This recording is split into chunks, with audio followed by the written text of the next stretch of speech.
होती तुम्हारी, बस तुम चुप ही नहीं होती। मामूली, कम से कम रिश्ते को निभाने की कोशिश तो करो बेटा।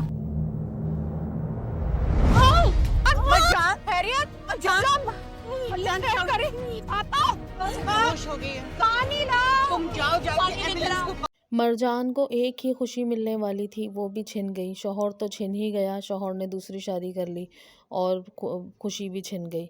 वहाँ पर शेर ऑफिस में मीटिंग करता है उसके नए ऑफिस में बनाने के लिए, और उसमें कामयाबी हो जाती है। और दोनों चाचा बेटे दोनों खुश हो रहे होते हैं कि हमें ये दूर भेज रहा है, ये दूसरे मुल्क भेज के बिजनेस करवा रहा है, लेकिन उन्हें ये नहीं पता कि शेर इन लोगों को अलग कर रहा है ताकि बदला ले सके।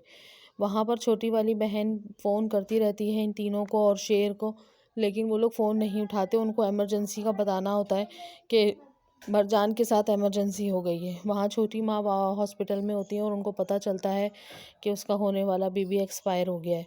सबको दुख होता है, लेकिन क्या कर सकते हैं, यही अल्लाह ताला की मर्ज़ी थी। छोटी मम्मा उसका ख़्याल, मरजान का ख़्याल रखती हैं और उसको समझाने की कोशिश करती हैं कि जो अल्लाह की मर्ज़ी। वहाँ पर बड़ी मम्मा भी परेशान होती हैं क्योंकि वो हॉस्पिटल नहीं जा सकती। यहाँ पर काका साहब को बड़ी बेटी का दुख लग जाता है कि वो शिकायतें करती है कि आपकी वजह से मैंने अपनी ज़िंदगी बर्बाद की और आपने मेरे साथ क्या किया। बस वो ये सब कुछ बहुत ज़्यादा दिल पर ले लेते हैं, जिसकी वजह से उनकी डेथ हो जाती है। सोते सोते ही उनकी डेथ हो जाती है। मरजान को जब होश आता है तो उसको बहुत दुख होता है। ज़ाहिर सी बात है, एक माँ के लिए तो बहुत बड़ी बात है। उसे बहुत दुख होता है। छोटी माँ उसे समझाती हैं कि परेशान नहीं हो, अल्लाह ताला और तुम्हें औलाद दे देगा।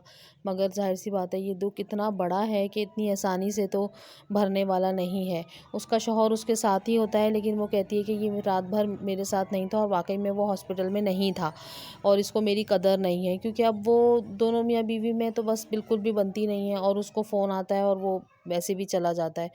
यहाँ पर समीर और फुप्पो की अनबन हो जाती है, क्योंकि दादा ने समीर को कहा होता है कि तुम मुझे नाश्ता पानी दवाइयाँ दोगे, और जब फुप्पो की दोस्ती हो जाती है तो वो कहती है कि नहीं मैं दूंगी, तो वो बदतमीज़ी करता है। तो फिर उसकी माँ आकर उसे डांटती है कि यही करेंगी, तुम नहीं करोगे। और यहाँ पर भी वो उल्टा इसी को बुरा भला कहती है कि तुम्हें मौका मिल गया कि तुम सारी जायदाद हड़प कर लो। वहाँ फजर बहुत परेशान होती है क्योंकि वो अपने बाप से मिलना चाहती है, मगर बाप उससे मिलना नहीं चाहता। तो चाची मिलने के लिए आती हैं फजर से। फजर अपने दुखड़े रोती है उनके आगे, लेकिन क्या ही फ़ायदा, क्योंकि बाप तो मिलने के लिए तैयार ही नहीं है।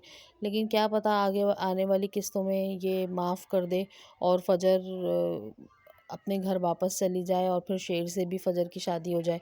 फजर शेर से भी शादी इसीलिए नहीं कर रही है क्योंकि अगर वो शेर से शादी कर लेगी तो फिर बाप शायद और उससे नाराज़ हो जाएगा और उसकी बात नहीं मानेगा। यहाँ पर जब काका साहब को नाश्ता देने के लिए आती है और उठाती है तो पता चलता है कि काका साहब की तो डेथ हो गई, क्योंकि वो बहुत परेशान थे और सोचों में थे, तो बस नींद में ही उनकी जान निकल गई।